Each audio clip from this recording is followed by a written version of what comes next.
واستعينوا بالصبر والصلاة وإنها لكبيرة إلا على الخاشعين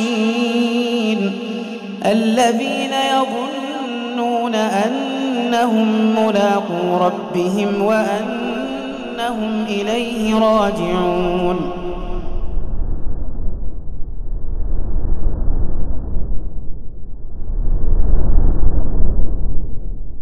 Assalamualaikum warahmatullahi wabarakatuh. Innal hamdalillah nahmaduhu wa nasta'inuhu wa nastaghfiruh wa na'udzu billahi min shururi anfusina wa sayyiati a'malina. May yahdihillahu fala mudilla lahu wa may yudlil fala hadiya lahu. Asyhadu an la ilaha illallah wahdahu la syarika lahu wa asyhadu anna Muhammadan 'abduhu wa rasuluhu la nabiyya ba'dahu. يا أيها الذين آمنوا اتقوا الله حق تقاته ولا تموتن إلا وأنتم مسلمون. يا أيها الناس اتقوا ربكم الذي خلقكم من نفس واحدة وخلق منها زوجها وبث منهما رجالا كثيرا ونساء واتقوا الله الذي تساءلون به إن الله كان عليكم رقيبا. يا أيها الذين آمنوا اتقوا الله وقولوا قولا سديدا يصلح لكم أعمالكم ويغفر لكم ذنوبكم ومن يطع الله ورسوله فقد فاز فوزا عظيما. فإن أصدق الحديث كتاب الله وخير الهدي هدي محمد صلى الله عليه وسلم وشر الأمور محدثاتها وكل محدثة بدعة وكل بدعة ضلالة وكل ضلالة في النار. Amma ba'd, insyaallah kita lanjutkan kajian kitab Khudh Aqidatak atau terjemahannya yaitu Ambillah Aqidahmu di halaman 49 insyaallah ta'ala, yaitu tentang jihad, wala dan hukum. Ya, kita akan membahas itu insyaallah, mudah-mudahan sampai selesai di bagian ini biiznillah ta'ala, mudah-mudahan. Pertanyaan ke-1, apa hukumnya jihad di jalan Allah, yaitu jihad fisabilillah? Jawabannya, jihad di jalan Allah dengan harta, jiwa, dan lisan adalah suatu kewajiban dalam Islam.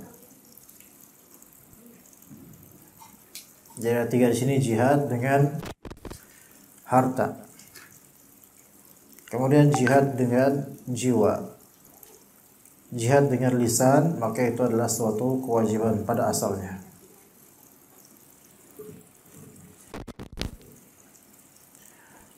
Allah Ta'ala berfirman, infiru khifafan wa thiqala, infiru khifafan wa thiqala, jahidu bi amwalikum wa anfusikum fi sabilillah. Berangkatlah kalian baik dalam keadaan khifaf, merasa ringan, maupun thiqal, merasa berat. Wajahidu, dan berjihadlah kalian bi amwalikum wa anfusikum fi sabilillah, dengan harta dan nyawa diri. Ya. Juga Nabi sallallahu alaihi wasallam bersabda, jahilul musyrikina bi amwalikum wa anfusikum wa alsinatikum. Perangilah orang-orang musyrik dengan harta kalian, jiwa kalian, dan lisan-lisan kalian. Taib. Jihad dari segi adanya objek yang dimusuhi ada dua macam. Ya. Ini ibu-ibu yang hadir dua doang atau banyak, Bu? Banyak. Oh. Kalau dua-dua yang hadir saya pulang aja. Banyak ya, nggak kelihatan yang lainnya. Ya, sebagian tidak kelihatan, sebagian gaib, ya. Karena gaib itu tidak kelihatan. Ya, jihad dari segi ada atau tidaknya objek yang diperangi ada dua macam. Yang pertama, jihad yang membutuhkan objek yang diperangi. Yang kedua, jihad yang tidak ada objek yang diperangi darinya, tapi tetap jihad. Ada apa? Oh ya. Jihad dari segi ada atau tidaknya objek yang diperangi ada dua macam. Yang pertama, jihad yang memiliki objek sasaran perang, sasaran yang diperangi gitu loh. Dan ketika kita maksud yang diperangi ini tidak mesti berupa perang dengan pedang, nggak harus, ada beberapa macam ya. Itu yang pertama. Yang kedua, jihad yang tanpa objek yang diperangi. Ini ada nanti insya Allah kita sebutkan. Yang pertama, jihad yang memiliki objek yang diperangi, yaitu jihad di medan perang. Itu yang pertama, ya, jihad di medan perang. Dan ketika disebut jihad secara mutlak, maka biasanya ini yang dimaksud. Ya, ketika disebut jihad fisabilillah secara mutlak, maka biasanya ini yang dimaksud. Ini jihad yang pasti membutuhkan objek perang, karena bagaimana bisa orang berjihad di medan perang tanpa yang diperangi? Terus ngapain di medan perang gitu. Kemudian yang kedua yaitu jihad dengan harta untuk peperangan. Jadi perang itu membutuhkan modal untuk beli pedangnya, beli senjatanya, beli kelengkapan ini itu, kendaraan militer dan peralatan militer dan senjata militer itu butuh. Maka berinfak untuk peperangan syar'i itu termasuk jihad. Maka di ayat wajahidu bi amwalikum, juga di hadis jahidul musyrikina bi amwalikum. Objeknya ada, yaitu musuh, yaitu musyrikin. Kemudian yang ketiga, jihad dengan lisan dan bayan. Jihad dengan lisan dan penjelasan. Ini termasuk jihad, dan ini membutuhkan apa? Membutuhkan objek. Membutuhkan objek, yaitu siapa? Orang-orang kafir, orang-orang musyrik, orang-orang munafik, tapi tanpa pedang. Tapi pedang. Ini biasa dilakukan oleh ulama atau para dai yang memiliki keberanian untuk melawan kekufuran, kesyirikan, kebid'ahan, kemunafikan. Ini termasuk jihad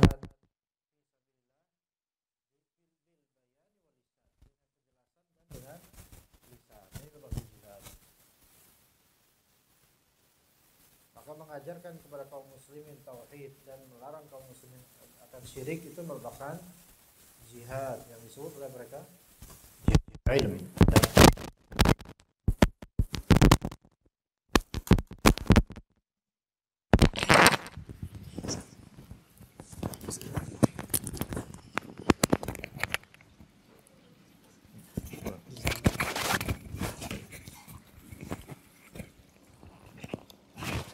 Ya, termasuk jihad. Nah, untuk para penyokong nomor 2 tadi, yang B, jihad dengan dana, dengan harta, itu juga termasuk untuk misalnya membiayai kitab untuk dipelajari oleh seorang ustaz, misalnya kalau untuk kehidupan kita sekarang. Ya, menyokong dakwah para dai untuk memerangi kesyirikan dan menegakkan tauhid, maka itu juga masuk jihad fisabilillah dengan harta. Ya, begitu. Jadi ini jihad yang membutuhkan apa? Membutuhkan objek yang diperangi. Taib, berikutnya. Yang kedua yaitu macam jihad yang tidak mengharuskan adanya objek yang diperangi, bahkan pada asalnya bukan untuk berperang. Yang pertama,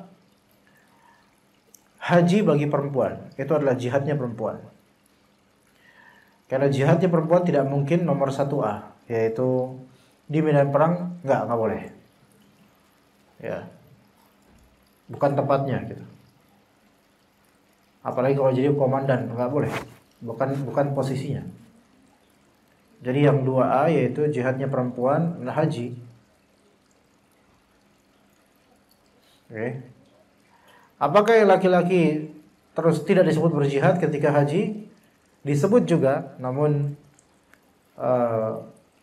lebih spesial lagi perempuan karena membutuhkan tenaga lebih untuk menunaikan haji dibandingkan laki-laki yang umumnya lebih memiliki tenaga dan kekuatan fisik. Ya, ini disebut jihadnya perempuan adalah haji. Tapi apakah umrah termasuk haji yang sama dengan apakah umrah termasuk jihad yang sama dengan haji? Ya tidak sama, dari segi effort juga tidak sama. Biaya dan effort tidak sama umrah dengan haji. Walaupun umrah itu disebut juga dengan al-hajj al-asghar. Umrah disebut sebagai haji kecil. Ya. Dan haji akbarnya adalah haji yang kita kenal. Namun ketika seseorang umrah itu bukan berarti dia telah melaksanakan haji. Ya, walaupun beberapa rukun umrah itu juga termasuk rukun haji, tapi itu tidak disebut haji secara mutlak, melainkan disebut haji kecil saja. Itu yang 2A ya, yang tidak membutuhkan objek. Ketika kita haji kan nggak ada musuh. Ya. Kemudian yang B, yang B yaitu menuntut ilmu syar'i, itu termasuk jihad. Assalamualaikum. Menuntut ilmu syar'i itu termasuk jihad dan termasuk fi sabilillah. Ya, termasuk jihad. Menuntut ilmu syar'i dengan niatan yang ikhlas untuk diamalkan, maka itu termasuk jihad. Namun tentu kadarnya tidak seperti jihad yang nomor 1A. Nah, jihad menuntut ilmu ini semua orang bisa dengan kadarnya masing-masing. Ada yang online, ada yang offline. Ya. Itu yang 2B ya. Dan menuntut ilmu syar'i itu tidak memerlukan apa? Tidak memerlukan musuh.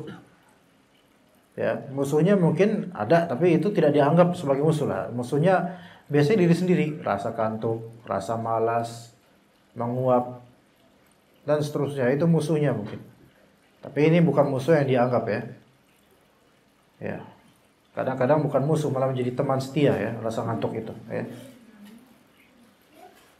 Jadi ini jihad yang tidak membutuhkan objek yang diperangi. Taib. Ada juga jihad lainnya yang C mungkin ya apa ya? Yang tidak membutuhkan objek untuk diperangi. Yaitu disebut juga jihadun nafs. Ya, jihad nafs. Tapi jihad nafs ini kadang-kadang membutuhkan objek untuk diperangi, kadang-kadang. Tergantung ya. Tapi jihadun nafs itu jihad mengendalikan diri. Ini kita masukkan ke yang 2C. Mengendalikan diri. Bersabar, itu termasuk jihad. Musuhnya diri sendiri gitu loh. Mengendalikan diri sendiri. Ini rincian macam-macam jihad dari segi apa? Dari segi ada objek yang dimusuhi atau tidak, diperangi atau tidak. Jadi tidak semua disebut jihad berarti harus ada musuh untuk diperangi. Enggak, kadang-kadang ada bentuk-bentuk yang tidak ada objek perangnya. Gitu. Tapi ketika suatu term jihad dimutlakkan biasanya masuk ke dalam nomor 1A dan B, yaitu jihad di medan perang baik dengan nyawa, dengan harta ataupun dengan nyawa. Baik. Kalau kita belajar di ayat seperti At-Taubah 41, di hadis Nabi juga di surat An-Nisa, wajahadu bi amwalihim wa anfusihim.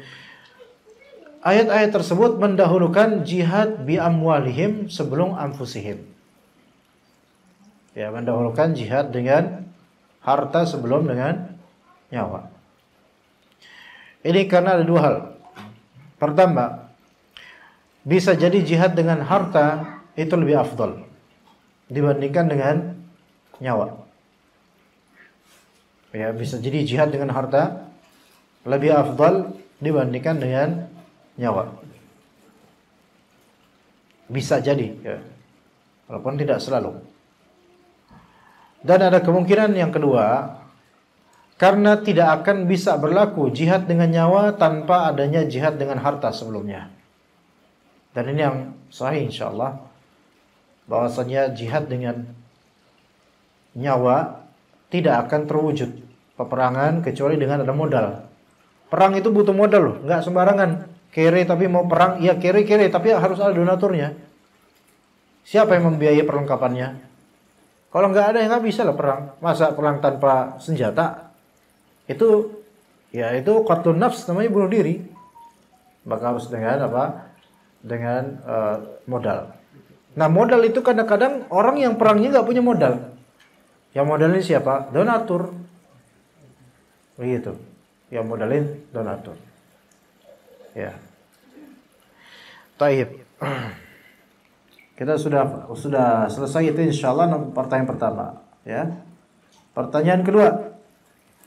Apa yang dimaksud dengan wala? Wala ini suatu istilah syar'i. Ya, suatu istilah syar'i. Lawannya wala adalah al-bara. Jadi ada al-wala, ada al-bara. Apa itu wala? Wala di sini ditafsirkan loyalitas, diterjemahkan loyalitas, loyal. Wala adalah kecintaan dan pertolongan. Maksudnya kecintaan al-wala, kecintaan dan pertolongan terhadap orang yang beriman. Itu wala. Loyalitasnya kepada orang yang beriman, terutama kepada ahli tauhid, tanpa mengenal batasan-batasan grup, warna, ras, dan lainnya dari embel-embel duniawi. Melainkan dilihat dari ibrahnya dari apa? Dari keimanan. Dan ditekankan kepada yang mempraktikkan tauhid dengan baik. Maka kita lebih berwala pada mereka. Namun secara umum, kepada umumnya orang mukminin kita berwala pada mereka. Allah Subhanahu wa taala berfirman di surat Taubah 71, "Wal mu'minuna wal mu'minatu ba'dhuhum awliya'u ba'd." Dan orang-orang yang beriman, laki-laki atau perempuan, sebagian mereka adalah aulia ba'd, yaitu penolong bagi sebagian yang lain. Aulia ini jamak dari wali. Aulia ini jamak dari wali. Kalau di Indonesia biasanya aulia ini nama siapa? Perempuan, bukan laki-laki. Ya. Padahal aulia itu laki-laki. Para wali, ya. Aulia. Tapi di Indonesia karena akhirannya lia, ya jadi aulia. Ya kan? Iya. Kalau Rosalia iyalah, oke, ada Rosa, ada Lia gitu. Iya. Tapi karena akhirnya Lia jadi Aulia, dianggap ini nama perempuan, sebenarnya laki-lagi. Ya agak apalah. Yang penting lahir jadi manusia kan gitu. Sama seperti nama Maisarah, karena akhirnya tak marbutah jadi nama perempuan. Padahal Maisarah itu laki-laki. Terus dipanggilnya Yoyoh lagi, ya. Iya, Yoyoh. Nama bagus-bagus jadi Yoyoh. Munaroh itu perempuan, Munaroh. Perempuan itu calonnya Mandra itu dulu Munaroh. Nah, nama-nama ini aulia sebenarnya laki-laki, para wali, jamak dari wali. Ya. Tapi siapakah wali itu? Wali itu adalah alladzina amanu wa kanu yattaqun. Mereka yang beriman dan bertakwa itu wali. Tapi wali itu ada beberapa, wali itu istilah syar'i, ada beberapa makna. Makna pertama wali, dan itu disebutkan dalam surat Yunus, yaitu orang-orang yang beriman dan bertakwa itu wali. Ya. Itu makna pertama, ini semua istilah syar'i. Makna pertama dari wali adalah orang-orang beriman dan bertakwa, istiqamah dengan itu wali. Itu yang disebut wali karomah itu. Itu yang hak, wali yang hak. Kemudian ada juga wali dalam istilah syar'i, maknanya yaitu orang yang memiliki otoritas dan keberhakan atas sesuatu. Ini wali. Orang yang memiliki otoritas atau keberhakan atas sesuatu. Ya. Orang yang memiliki otoritas atau keberhakan atas sesuatu. Seperti waliul amri. Maka penguasa karena otoritas, memiliki otoritas pada daerah tersebut. Ini wali. Waliul amri, ya, presiden, menteri, bahkan termasuk camat. Itu waliul amri semua karena memiliki otoritas. Kemudian juga kemudian juga wali nikah. Karena wali nikah memiliki keberhakan untuk menikahkan dan memiliki otoritas untuk itu. Wali nikah ini mencakup misal bapak kandung misalnya. Kemudian kalau nggak ada bapak kandung beralih ke anak dalam mazhab Syafi'i, anak laki-laki, anaknya perempuan itu. Atau kalau nggak ada anak berarti kakaknya atau adiknya. Dan kalau nggak ada kakeknya atau dan seterusnya dari wali-wali. Ya, ya, nggak apa-apa deh, syafakallah.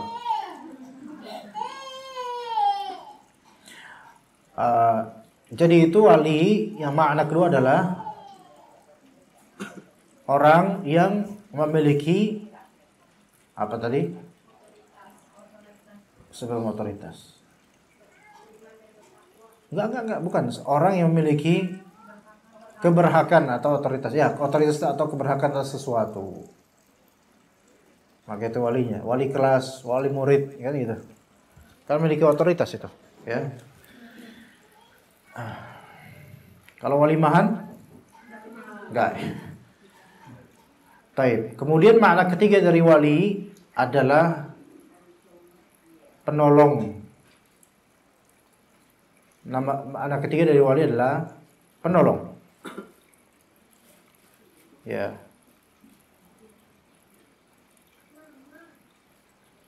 Seperti orang-orang kafir tidak memiliki wali wala nasir. Tidak memiliki wali yaitu tidak memiliki penolong. Ya. Itu makna ketiga. Dan itu makna yang dimaksud di ayat At-Taubah 71. Wal mu'minuna wal mu'minat ba'duhum awliya'u ba'd. Orang beriman laki-laki maupun perempuan mereka ada saling menolong satu sama lain. Maka di sini wali di sini maknanya apa? Nasir, para penolong. Yang keempat,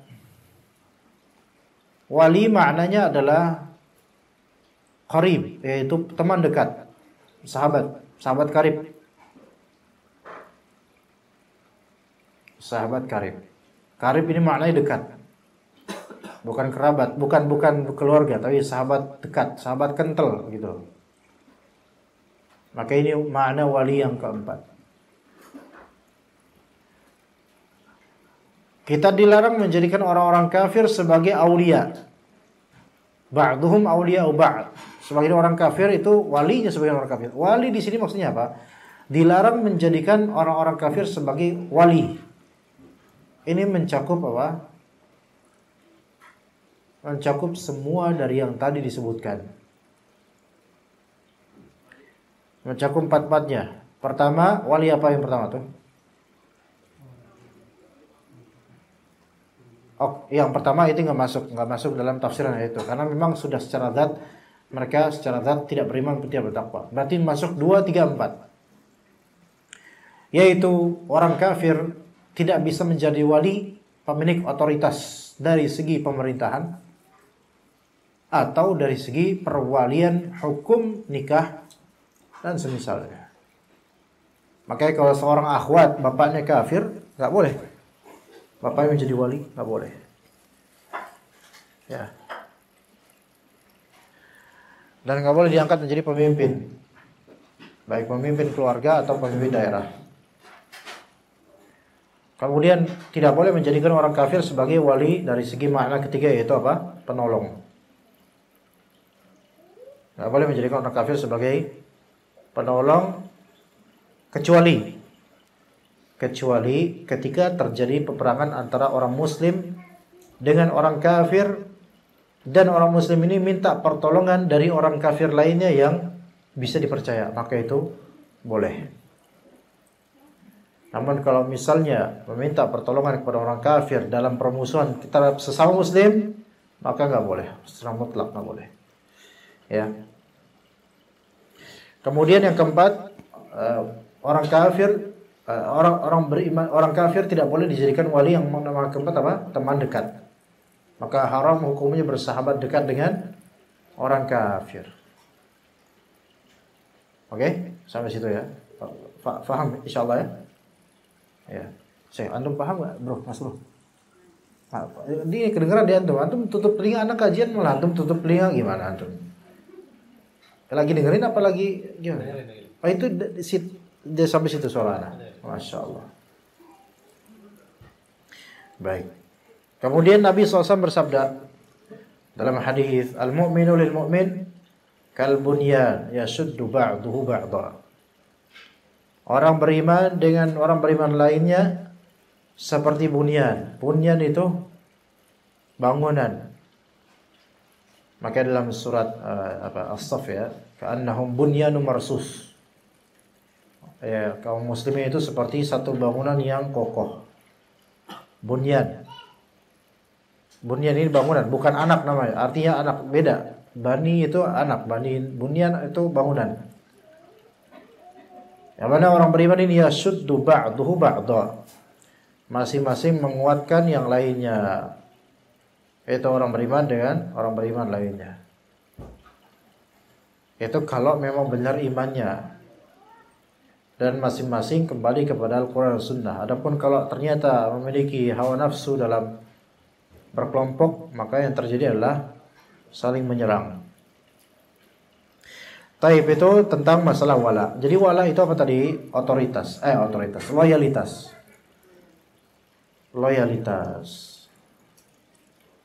Ya. Taib. Kemudian berikutnya, pertanyaan ketiga, bolehkah memberikan loyalitas wala kepada orang kafir? Bolehkah memberikan loyalitas kepada orang kafir? Jawabannya tidak boleh.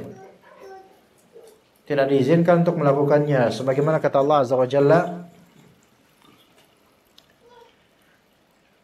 "Wa may yatawallahum minkum fa innahu minhum innallaha la yahdil qaumadz zalimin." Barang siapa di antara kalian mengambil mereka orang-orang kafir menjadi wali, pemimpin, teman dekat atau penolong, maka sesungguhnya orang itu termasuk golongan mereka. Sesungguhnya Allah tidak memberi petunjuk kepada orang-orang zalim. Dan Nabi SAW bersabda, "Inna ala bani fulan laisu li bi awliya." Sesungguhnya keluarga bani fulan bukan termasuk wali-waliku. Orang, yaitu orang yang aku berikan loyalitas padanya, bukan. Taib, di sini ada beberapa gambaran bentuk loyalitas kepada orang-orang kafir. Disebutkan oleh Syekh Muhammad bin Abdul Wahhab dalam risalah beliau Awthaqu Ural Iman. Tapi akan saya sebutkan beberapa poin aja karena beliau menyebutkan 20 kebanyakan ya. Ini kalau disebutkan 20 mungkin sampai maghrib, jadi dikit-dikit aja. Yang pertama, bentuk loyalitas kepada orang kafir. Yang pertama yaitu loyalitas secara umum. Bagaimana sih loyalitas secara umum? Ya, ini bisa nanti. Ya, syukur. Ya, kita berloyal kepadanya karena pemimpin partai atau semisalnya, maka ini nggak boleh. Ya, loyal dengannya karena dia pemimpin partai kita, misal. Karena juga dia adalah pemain sepak bola yang kita cintai, maka kita loyal banyak padanya, membela menonton semua pertandingannya, misalnya. Atau membela memakai jersinya dan berbangga dengan ini, sebenarnya termasuk wala terhadap orang kafir. Dan ajaibnya ini menjangkiti sebagian banyak dari kaum muslimin yang memang kayak gini, main tasyabbuh bil kufar. Bahaya sekali ini. Ya. Ada beberapa orang muslim kita lihat dari zaman dahulu masih pakai poster karton ya, ditempel di dinding. Kalau sekarang kan udah nggak zaman ya. Walaupun masih ada. Dulu misalnya poster-poster pemain bola, David Beckham, Maldini ya, dan seterusnya dipasang lagi. Atau penyanyi ya. Jersey-nya pakai kaos yang bertuliskan nama pemain idolanya. Siap mengeluarkan nafkah uang demi itu semua. Ya, ketika tim barat tersebut datang ke GBK ya, bukan CGK ya. GBK, Gelora Bung Karno ya, untuk pertandingan, wah ikut walaupun desak-desakan, siap untuk itu. Ini loyalitas kepada orang kafir dan ini haram. Ajaib ya, ajaib seperti itu. Dan selalu update gosip terkait dengan pemain idolanya itu. Makanya termasuk apa? Loyalitas secara umum kepada orang kafir. Begitu juga dengan loyalitas kepada penyanyi-penyanyi kafir. Iya, dan juga kepada penyanyi enggak kafir tapi namanya penyanyi kan kayak gitu ya. Misalnya terhadap penyanyi Korea atau artis Korea ya. Apa BTS itu Korea atau mana nggak tahu ya. BTS nggak tahu kepanjangannya apa, saya nggak tahu. Pokoknya sering baca aja ada BTS di aplikasi atau di mana gitu. Dan seterusnya dari mereka lah penyanyi itu. Follow semua Instagram tentang tadi BTS itu. Ya. BTS apa putar? Tapi antum pernah dengar BTS?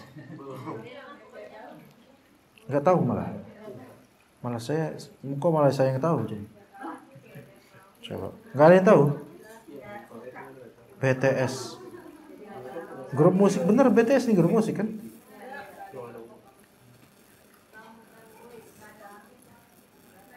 Oh, Bangtan Boys. Bangtan.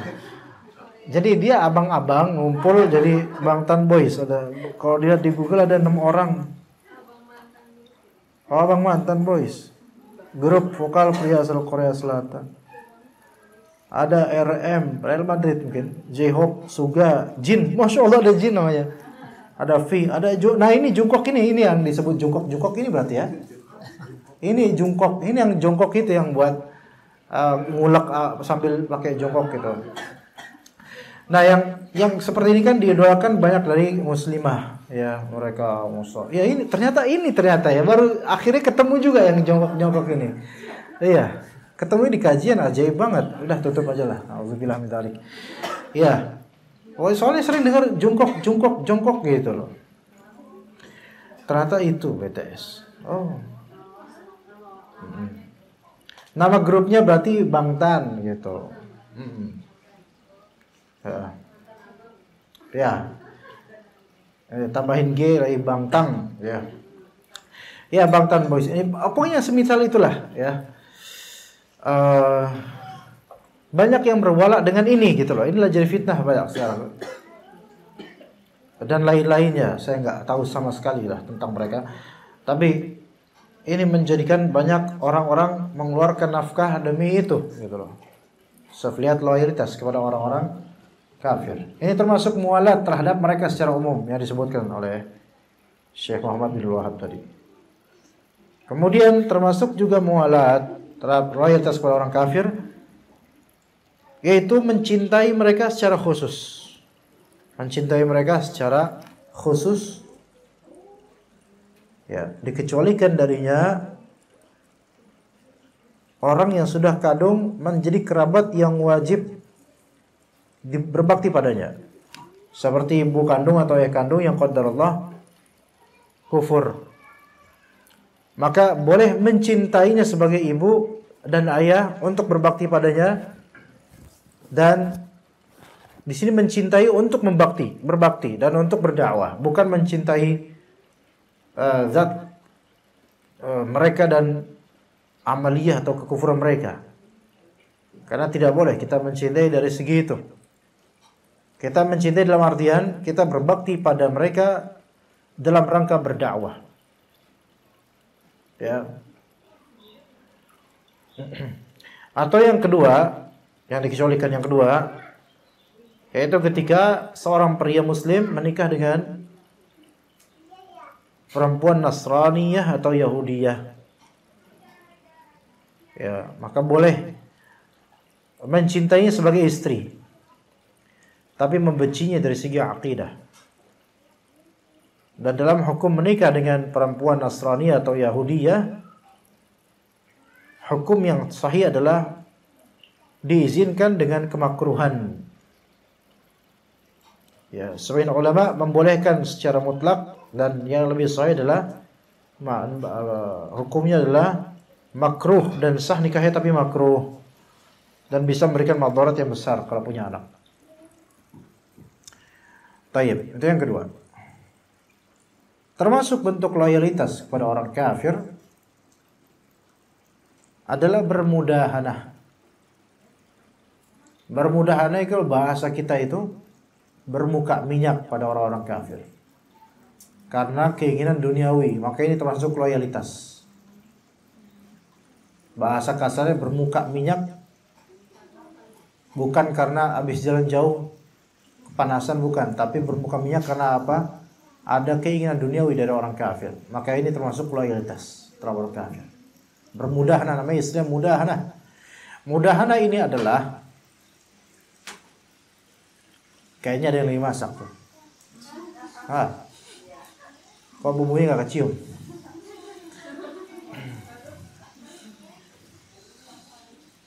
Ini kalau masak sambal pakai bawang putih, pakai garam, enak banget baunya nanti.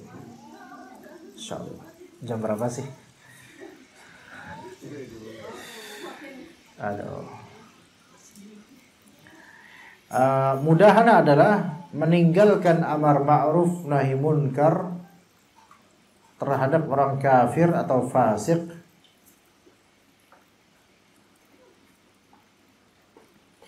dan membuat sikap agar mendapatkan keduniaan. Itu maknanya.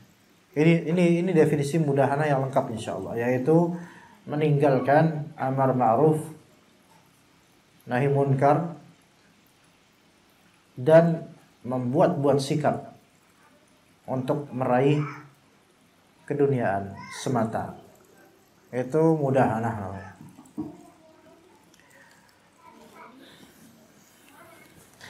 Saya ulangi. Mudahanah adalah meninggalkan amar ma'ruf nahi munkar terhadap orang kafir atau fasik. Ya. Terhadap orang kafir atau fasik dan membuat sikap. Jadi sikapnya dibuat dengan maksud atau tujuan apa? Keduniaan semata.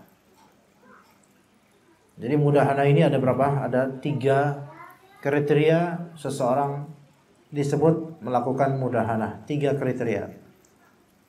Itu apa? Meninggalkan amar ma'ruf nahi munkar. Itu 1. Itu kriteria pertama. Kriteria kedua, membuat sikap. Sikapnya dibuat-buat. Jadi ini sikap dibuat-buat inilah yang disebut muka minyak. Bermuka minyak. Diramah-ramahin lah, ya. Sok manis.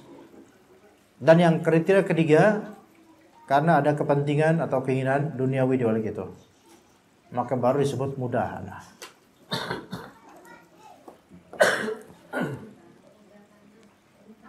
Dan mudahanah kepada orang kafir termasuk bentuk loyalitas pada mereka, haram. Ya, misalnya orang kafir ini punya kekayaan. Ya, kemudian orang Islam ini tidak mengingkari kekufurannya, bahkan memuji orang kafir ini. Kemudian sikapnya dibuat-buat, diramah-ramahin dengan alasan toleransi supaya dapat donasi. Ini penjilat sebenarnya. Ada beberapa orang walaupun derajatnya kiai bahkan yang seperti ini, penjilat. Menjilat orang-orang kafir, menjilat ketiak mereka yang berkeringat, ya. Jijik, ya. Nah itu para penjilat seperti itu disebut mudahinun, orang yang bermudahanah. Maka bermudahan ini termasuk bentuk loyalitas kepada orang-orang kafir. Udah 3 itu aja lah ya. Kita sebutkan itu aja untuk masalah loyalitas kepada orang kafir seperti itu. Baik, kemudian yang pertanyaan keempat, siapakah wali itu? Wali itu adalah orang beriman yang bertakwa. Allah Ta'ala berfirman, "Ala inna awliya Allahi la khaufun 'alaihim wa lahum yahzanun alladzina amanu wa kanu yattaqun." Wali-wali Allah adalah ada 4 karakter. 1, la khaufun 'alaihim. 2, lahum yahzanun. 3, alladzina amanu. Yang keempat, wa kanu yattaqun. Itu 4 kriteria wali. Yang semua 4-4-nya ini asalnya adalah qalbu. Pertama, rasa takut ada di qalbu. Kedua, tidak sedih itu ada di qalbu. Ketiga, beriman itu dimulai dari qalbu. Keempat, ketakwaan itu berasal dari qalbu. At-taqwa hahuna kata Nabi SAW. Takwa itu ada di qalbu. Ya. Taib, tetapi itu tercermin di lisan dan anggota tubuh. Nah, apa makna dari la khaufun 'alaihim wa lahum yahzanun? Kalau diterjemahkan di sini kan gampang. Tidak ada kekhawatiran terhadap mereka, tidak pula mereka bersedih hati. Tapi ini tidak cukup makna ini untuk memahami lafal-lafal la khaufun 'alaihim wa lahum yahzanun.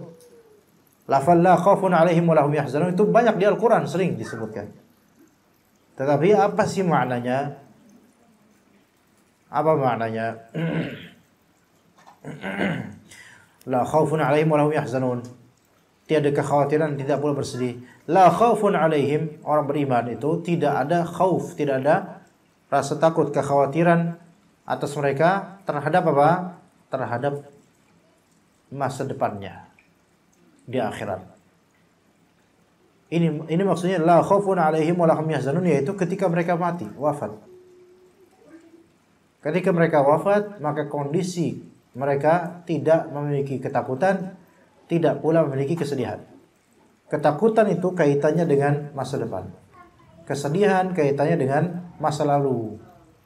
Artinya ketika mereka wafat, orang yang wali-wali Allah ketika wafat, itu tidak ada takut untuk kedepannya karena sudah ditampakkan padanya tempat kembalinya yaitu surga Allah Azza wa Jalla. Itu wali Allah.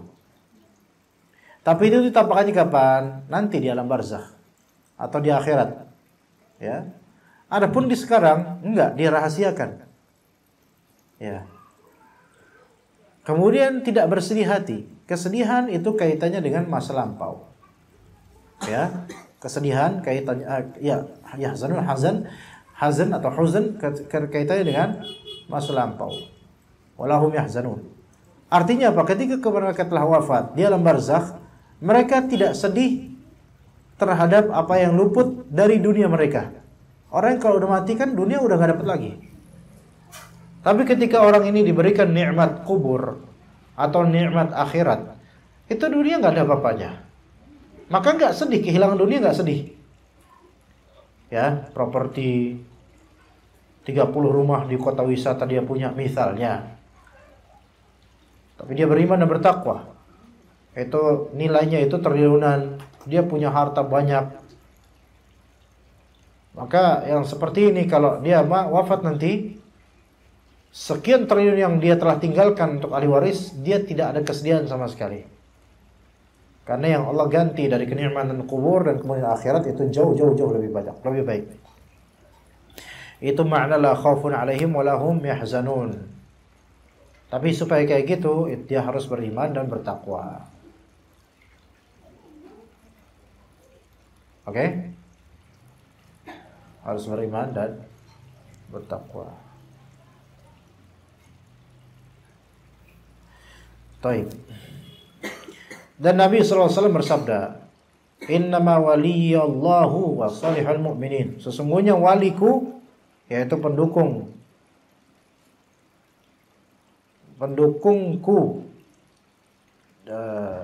atau pelindungku, wali pendukung, pelindung. Ya, wali juga bisa maknanya penolong atau pelindung. Adalah Allah dan juga orang-orang saleh, orang mukminin yang saleh.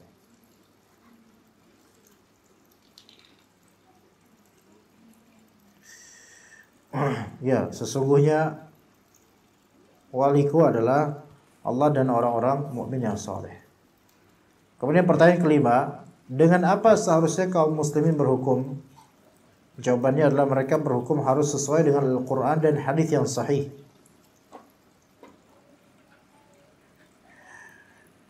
Kalau berhukum dengan kaidah syariah yang memang berasal dari Al-Quran dan hadis, itu juga termasuk. Ya. Allah Subhanahu wa taala berfirman, "Wa anihkum bainahum bima anzalallah." Dan hendaklah engkau wahai Muhammad memutuskan perkara di antara mereka menurut apa yang diturunkan oleh Allah. Dan Nabi SAW bersabda, "Alimul ghaibi wasyahadati anta tahkumu baina ibadik."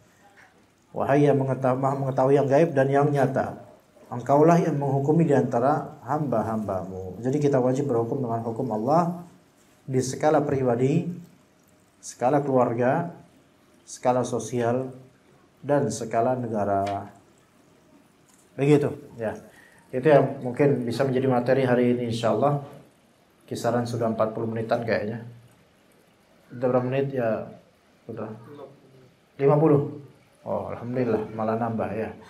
Baik, jika ada pertanyaan dipersilakan. Ustaz, ada pertanyaan. Assalamualaikum Ustaz. Waalaikumsalam. Apa yang harus dilakukan ketika ada keluarga yang suaminya kafir, istrinya muslim? Oh, parah itu. Apakah orang tua yang merestui pernikahan mereka akan terseret dalam dosa jariah? Iya. Orang tua yang mana nih? Orang tua perempuan. Orang tua perempuan. Karena istri Iya. muslim. Mau jawaban singkat atau enggak? Kalau jawaban singkat iya, ya udah lanjut. Mau dipanjangin enggak kira-kira? Jawabannya iya. Jadi seorang perempuan muslimah tidak boleh bersuamikan seorang kafir atau murtad. Ya. Kalau misalnya ini perempuan muslimah, terus dia cari jodoh, dapat jodoh Nasrani dan masih dengan kenasroniannya laki-laki itu. Kalau nanti terjadi akad, kan ini kan perlu wali nih perempuan. Maka walinya kemudian salaman, kemudian saya nikahkan putri saya dengan engkau Stephanus Erectus Pithecanthropus misalnya. Nah, yang seperti ini sah nggak nikahnya? Tidak sah. Nggak sah, karena apa? Karena si tadi siapa? Stephanus Pithecanthropus Erectus itu karena dia apa? Kafir. Iya. Itu nama apa tadi? Hah? Manusia purba. Iya, hanya. Iya. Selain udah kafir purba pada, ya. Maka ya khalas, nggak sah. Kalau kemudian ternyata dianggap sah, itu anggapan mereka secara syar'i tidak sah dan mereka bukan suami istri yang sah dalam Islam. Dan itu bapak itu dosa dan saya yakin bapak itu ngerti kalau ini nggak boleh. Kalau ternyata bapak kandungnya nggak mau jadi wali, ternyata pakai wali hakim. Ini hakim KUA dosa dan uang yang didapat darinya haram. Gitu ya. Taib.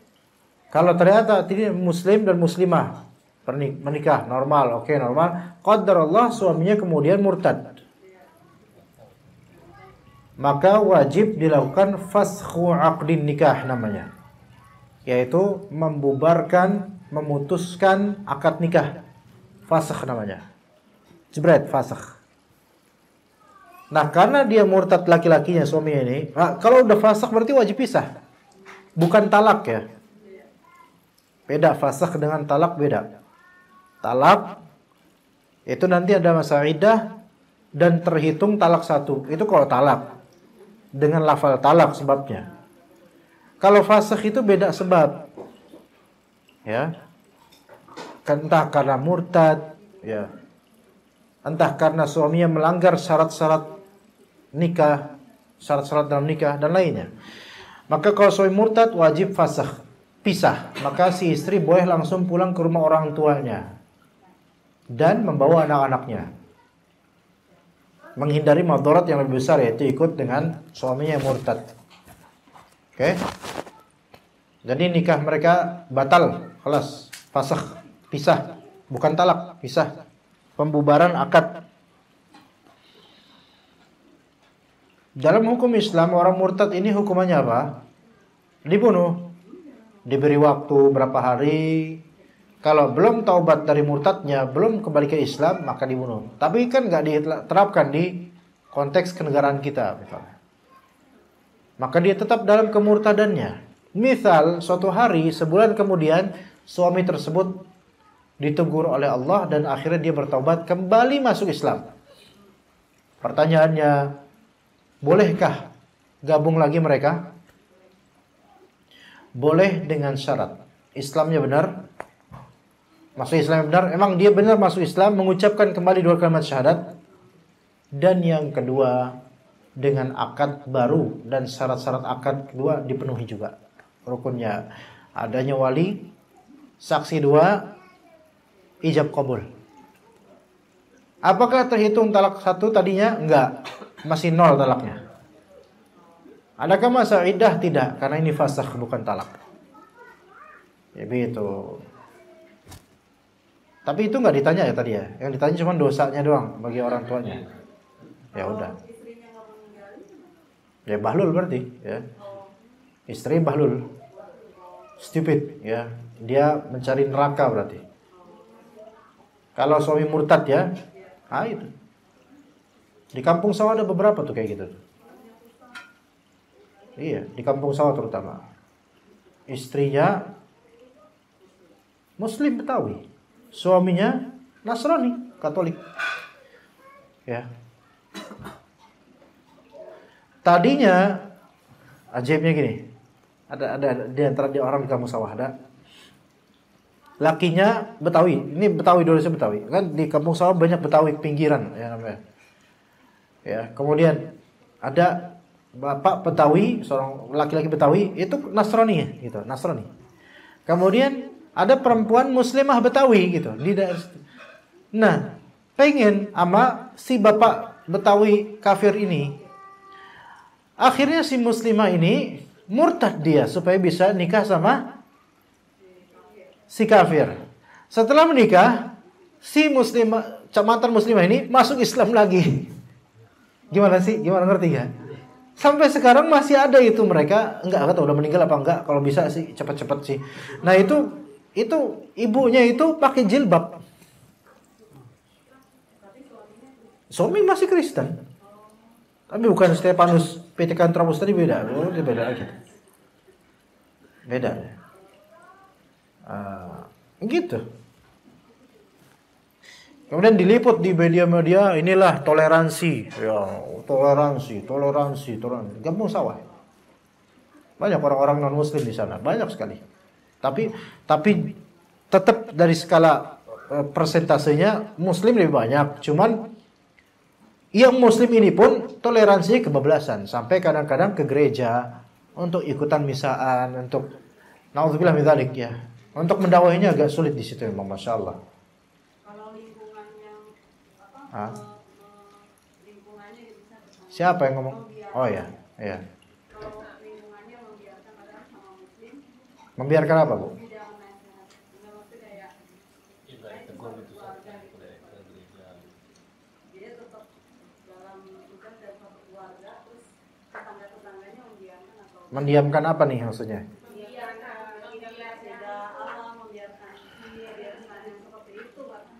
Yang berkewajiban itu adalah keluarga yang menasihati. Kemudian tokoh agama setempat. Adapun tetangga itu kadang masalah seperti ini mereka itu memang tidak berkewajiban untuk ikut campur. Bahkan takutnya kepo banget sih, pengen tahu aja sih urusan kami gitu. Ya. Tapi ya kalau ada tetangga yang dia mengerti agama, nasihatin. Cuman kan gak semua tetangga punya nyali untuk hal kayak gini. Masa ngotok-ngotok pintu, Assalamualaikum, mau bertamu, dikira mengutang padahal mau nasihatin gitu. Iya. Jarang tetangga punya, tetangga rata-rata cuma bisa ngomongin dari belakang. Enggak sampai berkewajiban kalau tetangga, karena ini masalah internal rumah tangga. Maka imma kerabat, imma tokoh agama yang mengetahui ini. Karena kalau tetangga kalau nasihatin kayak gini, itu malah jadi semakin membara gitu loh. Kalau tokoh agama mungkin akan didengar lah. Seperti ustadz lokal, ustadz daerah setempat, atau pemuka agama ormas setempat misalnya. Ya itu didengar insya Allah, walaupun mungkin belum tentu diterima, tapi yang penting ada usaha gitu loh. Kerabat pun kadang-kadang nggak didengar, butuh orang ketiga gitu loh, yaitu ustadz misalnya atau hakim atau siapa. Adapun tetangga kalau misalnya ikut campur malah makin runyam urusannya nanti. Ya udah, tetangga nggak sampai berkewajiban menghindari mafsadat yang lebih besar. Ya begitu. Ada lagi Mas Bro? Syekh? Oh, betul. Masih ada 3 lagi. Assalamualaikum Ustaz. Waalaikumsalam. Bagaimana meyakinkan diri bahwa menuntut ilmu agama termasuk jihad di jalan Allah, karena kebanyakan orang muslim meremehkan ibadah ini. Jazakallahu khairan.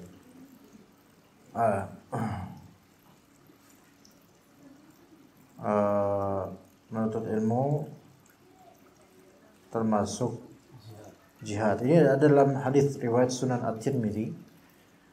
Walaupun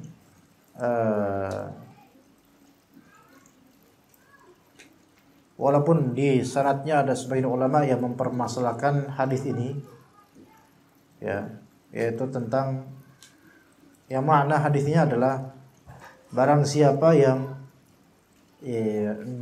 yang pergi keluar rumah ya untuk menuntut ilmu, maka dia senilai dengan jihad sampai dia pulang ke rumahnya.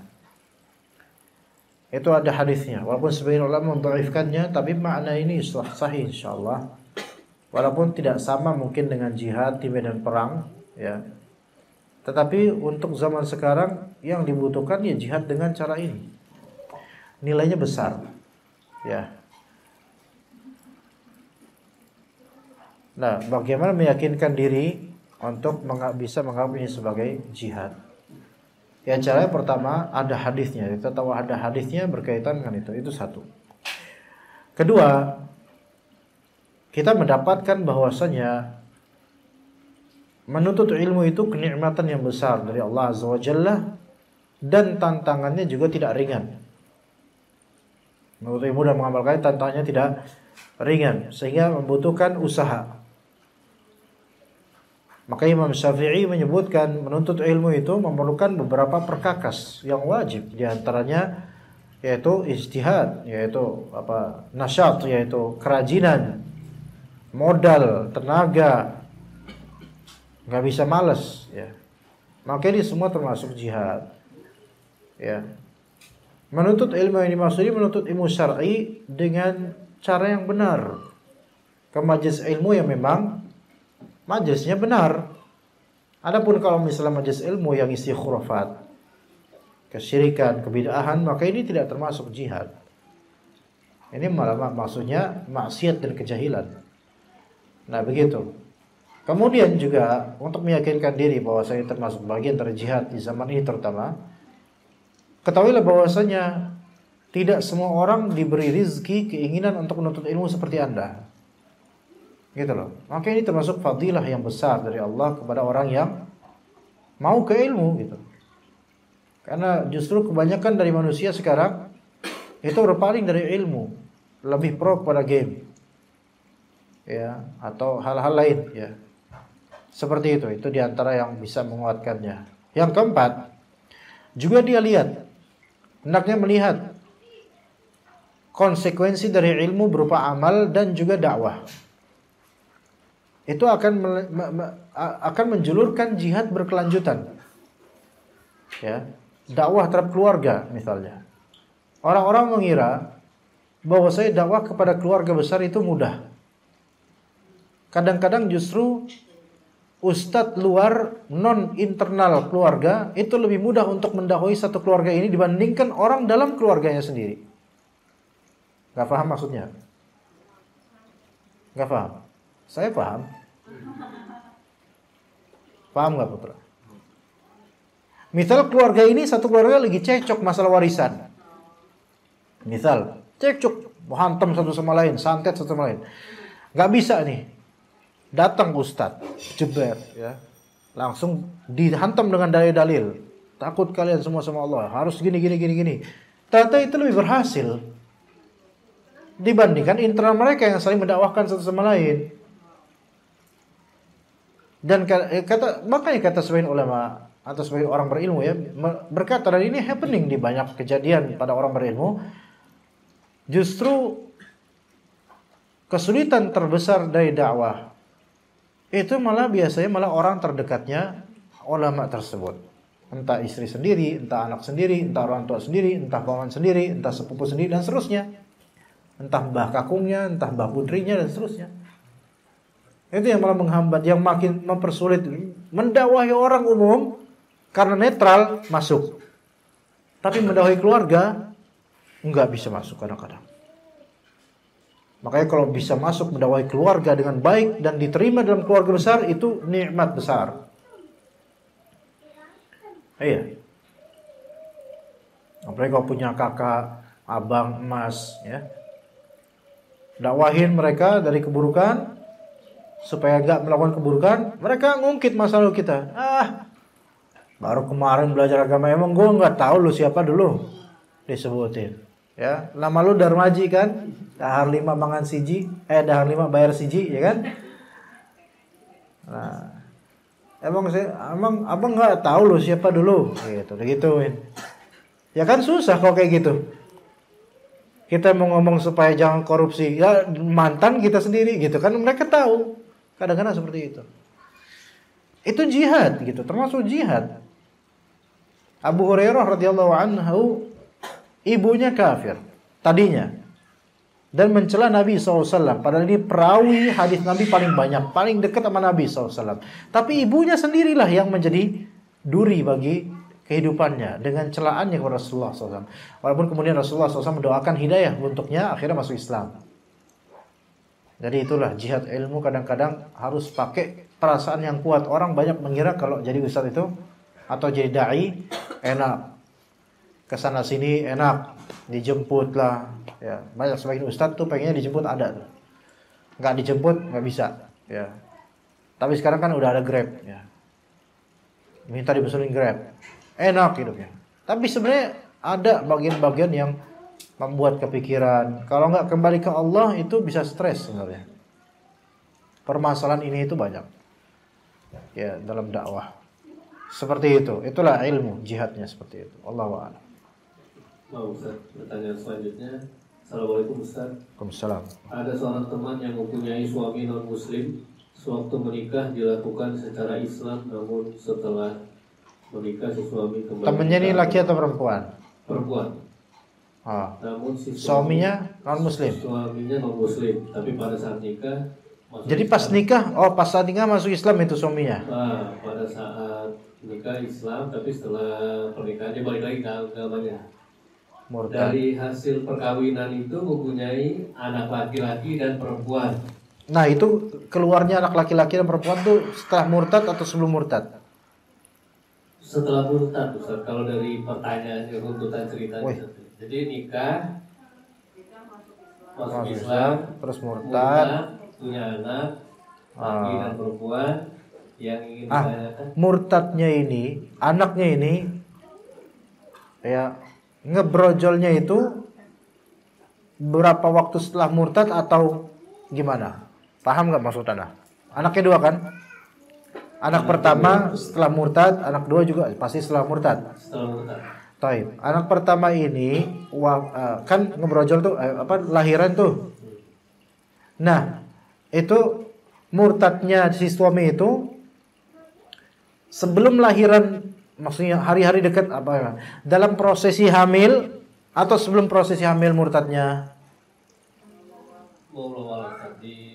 Ya tanyain. Tanyain. Mungkin penanya mau menjelaskan lebih lanjut. Penanya di sini orangnya. Ya langsung aja tuh. Online. Gini, kalau misalnya kalau anak kedua jelas itu anak hasil zina udah selesai. Kalau yang kedua, tidak tahu Ustaz. Apalagi saya nggak tahu lagi. Tadi kan Ustaz tanya tuh. Iya. Murtadnya setelah hamil atau sebelum hamil? Ya. Tidak tahu. Ya udahlah, nggak usah tanya sama saya lebih lagi nggak tahu. Ya gini, kalau misalnya murtadnya sebelum hamil, maka ini anak hasil zina. Iya benar. Kalau murtadnya diprosesi dalam hamil dan anak ini kan sudah terbentuk gitu, maksudnya dari air mani bapaknya yang ketika itu masih muslim, ya kan ya? Maka anaknya ini bukan anak hasil zina. Paham gak? Ada nggak konsekuensinya nanti? Sebenarnya konsekuensinya ini perempuan ini setelah kemurtadan suaminya itu wajib pisah, bukan pisah cerai, fasakh tadi yang saya sebutkan. Batal pernikahannya. Nah, anak pertama ini misal anak pertama anggaplah kita kemungkinan pertama dulu yaitu sebelum hamil sudah murtad duluan. Berarti anak hasil zina. Maka hukumnya sama seperti anak kedua itu. Ketika nanti besar, kalau ini anak perempuan, walinya nggak ada. Kakaknya dia walaupun laki-laki. Oh, kalau kakak laki-laki mah nggak perlu wali. Bukan, maksudnya kakak laki-lakinya bisa menjadi wali adik perempuannya nggak? Nggak bisa. Ini yang perempuan yang mana nih? Yang kedua. Oh, diceritain di situ gitu. Ya kalau yang perempuan kan yang kedua itu sampai kapanpun nggak bisa. Kakaknya nggak bisa jadi wali. Dia seperti nggak ada keluarga sah secara Islami syar'i. Hanya ada keluarga biologis. Nasabnya nggak ada. Nasabnya nggak ada. Nasabnya ke emaknya. Warisan nggak dapat. Nggak ada. Warisan nggak nyambung. Gimana? Setuju nggak? Kalau nggak setuju ya nggak apa-apa. Nggak ada. Nggak nyambung. Walaupun sebagian ulama mengatakan keluarga muslim orang kafir wafat keluarga muslim dapat warisan, tapi wallahu alam tidak dapat. Enggak, udah beda-beda. Mungkin ke Baitul Mal aja itu hartanya.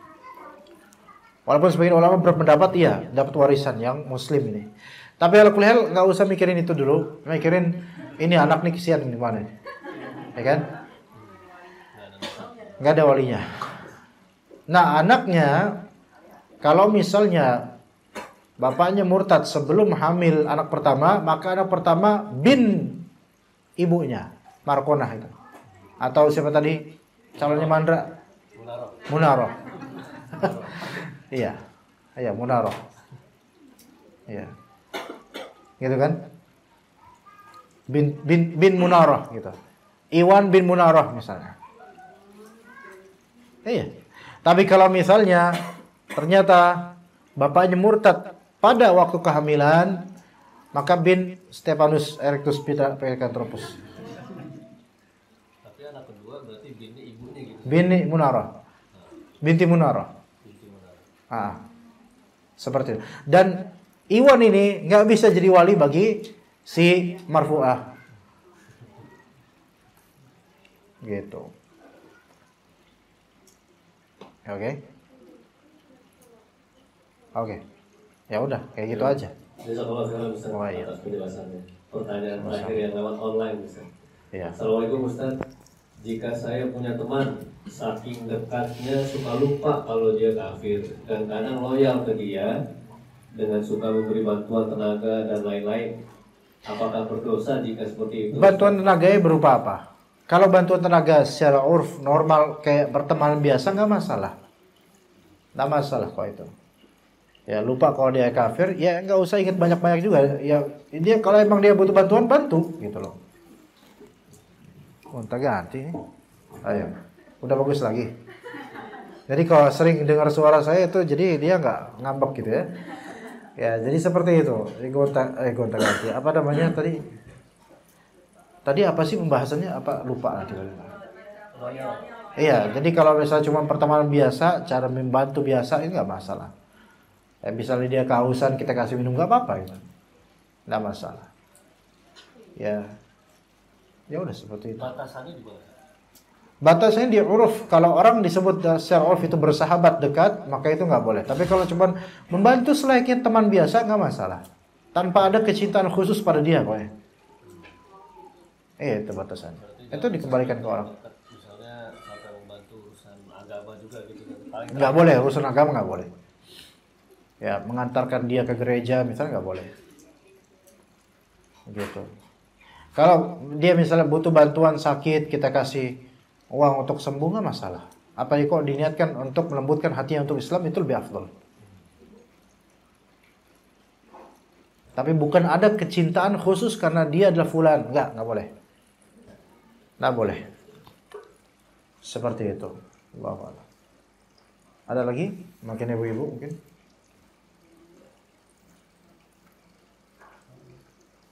Pak Joko. Mana ya Pak Joko? Misalnya berwala kepada istri kan yang nggak boleh kepada Berwala kepada istri. kepada misalnya kepada barang gitu, atau merek gitu. Berwala kepada brand. Itu bukan wala, namanya subscriber itu namanya. Kok wala? levelnya berarti ngefans doang saja. Nggak nyampe wala gitu. Nggak nyampe. Kok brand karena dia tahu itu brand bagus dan dia hanya mau pakai brand itu, nggak masuk ke dalam tatanan agama. Itu hal biasa, itu muamalah biasa, nggak masalah.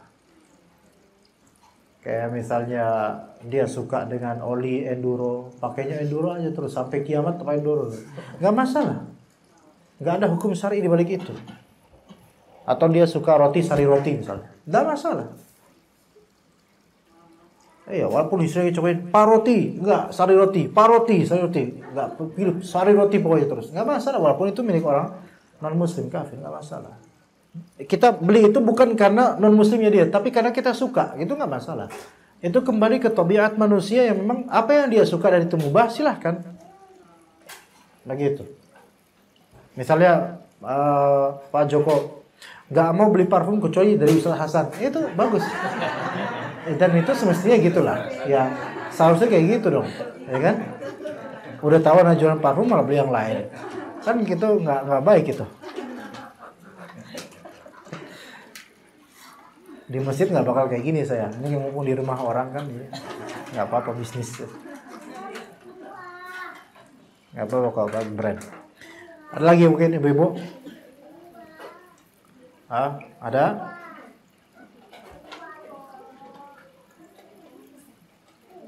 Tidak ada. Berarti kita cukup sampai sini insyaallah. Sallallahu ala nabiyina Muhammad wa ala alihi wa sahbihi ajma'in. Subhanakallahumma bihamdika asyhadu an la ilaha illa anta astaghfiruka wa atubu ilaik. Assalamualaikum warahmatullahi wabarakatuh.